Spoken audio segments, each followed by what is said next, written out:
Baru-baru ini, media sosial kembali hangat dengan spekulasi mengenai hubungan antara penyanyi terkenal Bella Astilah dan Ahli Parlimen Muar Syed Saddiq Syed Abdul Rahman.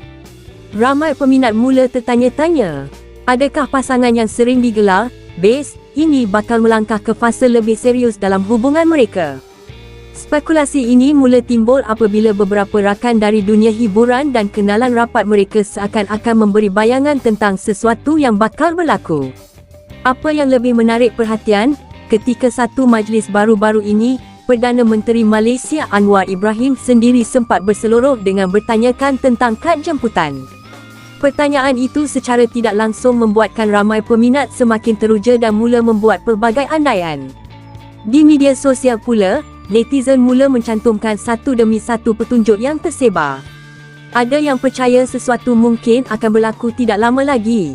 Malah, seorang usahawan terkenal, Ben Ali, turut meninggalkan komen yang mencuri perhatian ramai.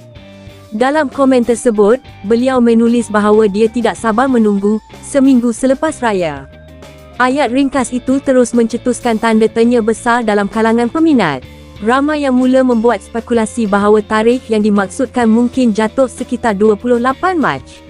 Namun setakat ini, tiada pengesahan rasmi daripada kedua-dua pihak mengenai perkara tersebut. Sebelum ini, Syed Saddiq juga pernah berkongsi satu momen istimewa di media sosial ketika meraihkan ulang tahun kelahiran Bella Astilah.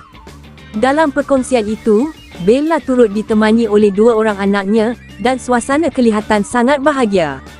Lebih menyentuh hati, Syed Saddiq menulis kapsion yang memanggil Bella sebagai Iron Lady. Perkongsian itu menerima ribuan reaksi daripada peminat yang rata-ratanya gembira melihat kebahagiaan mereka.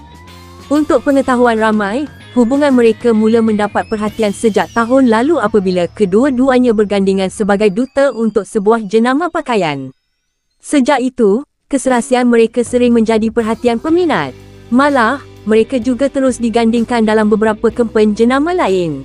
Tidak hairanlah jika peminat semakin menyokong hubungan mereka. Di ruangan komen media sosial, ramai peminat yang dikenali sebagai penyokong bes turut meluahkan harapan agar hubungan ini benar-benar menuju ke arah yang lebih serius.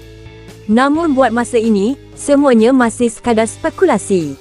Apapun yang bakal berlaku, para peminat pastinya mendoakan yang terbaik untuk kedua-dua mereka.